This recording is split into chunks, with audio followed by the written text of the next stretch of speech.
राधे राधे दोस्तों, जय श्री कृष्णा। हर हर महादेव। हिंदू पंचांग के अनुसार हर वर्ष भाद्रपद मास की पूर्णिमा से लेकर आश्विन मास की अमावस्या तक का समय पितृपक्ष या श्राद्ध पक्ष कहलाता है। ये अवधि पूर्वजों की आत्मा की शांति और उनके स्मरण के लिए समर्पित मानी जाती है।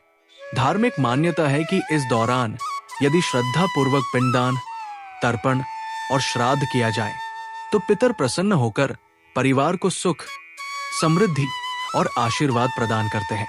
शास्त्रों में उल्लेख है कि श्राद्ध कर्म केवल 3 पीढ़ियों तक किया जाता है, पिता, दादा और परदादा तक। आइए दोस्तों, सबसे पहले जानते हैं कि पितृपक्ष का क्या महत्व है। पितृपक्ष में श्राद्ध करने से पितरों को मोक्ष मिलता है और वे खुश होकर अपने वंशजों को आशीर्वाद देते हैं। इस दौरान किए गए दान पुण्य और तर्पण से परिवार में सुख समृद्धि आती है और सभी तरह के कष्ट दूर होते हैं। धार्मिक मान्यताओं के अनुसार इस दौरान पितरों से जुड़े अनुष्ठान करने से कुंडली से पितृ दोष समाप्त होता है। क्या आप जानते हैं कि श्राद्ध कर्म करने का सबसे ऊंची समय क्या है?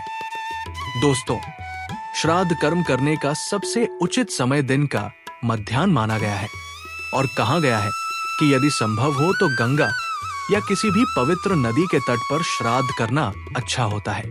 लेकिन यदि आप वहां ना जा सके या संभव न हो तो अपने घर पर भी श्रद्धा भाव और मन से श्राद्ध किया जा सकता है। अब जानते हैं कि पितृपक्ष की शुरुआत कब होगी। वैदिक पंचांग के अनुसार इस साल 2025 में पितृपक्ष की शुरुआत 7 सितंबर रविवार को भाद्रपद पूर्णिमा से होगी और इसका समापन 21 सितंबर रविवार को आश्विन अमावस्या के दिन होगा। विशेष बात यह है कि इस बार पितृपक्ष की शुरुआत और समापन दोनों ही ग्रहण काल के साए में पड़ रहे हैं। 7 सितंबर को साल का अंतिम चंद्र ग्रहण लगेगा, जो कि भारत को छोड़कर पूरी दुनिया में दिखाई देगा।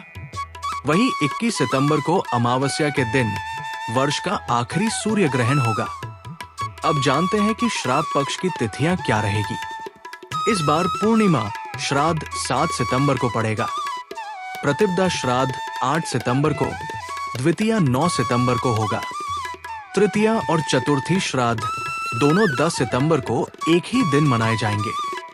11 सितंबर को पंचमी श्राद्ध तथा इसी दिन महाभरणी श्राद्ध भी होगा, जिसे भरणी श्राद्ध कहा जाता है और जिसका फल गया तीर्थ में किए गए श्राद्ध के समान माना जाता है। इसके बाद 12 सितंबर को षष्ठी, 13 सितंबर को सप्तमी, 14 सितंबर को अष्टमी, 15 सितंबर को नवमी, 16 सितंबर को दशमी, 17 सितंबर को एकादशी, 18 सितंबर को द्वादशी, 19 सितंबर को त्रयोदशी और मघा श्राद्ध, 20 सितंबर को चतुर्दशी तथा अंत में 21 सितंबर को सर्वपितृ अमावस्या होगी।